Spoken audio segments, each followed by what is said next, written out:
It's Tuesday, October 19th, 2021, and today in the news, we're talking about a new massive internet beaming drone.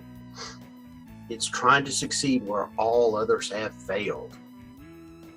The race is on to build a fleet of solar powered drones that will beam internet access all over the earth.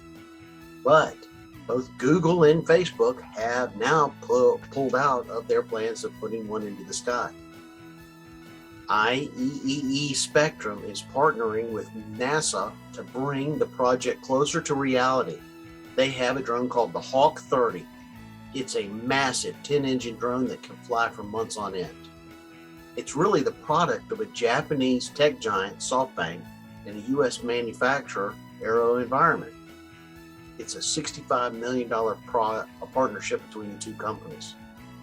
Test flights are soon to be going on at NASA's Armstrong Flight Center soon.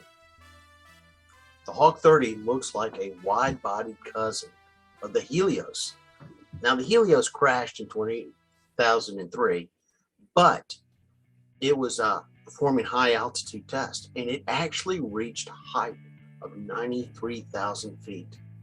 So guess what? The internet will be coming soon to a local area near you.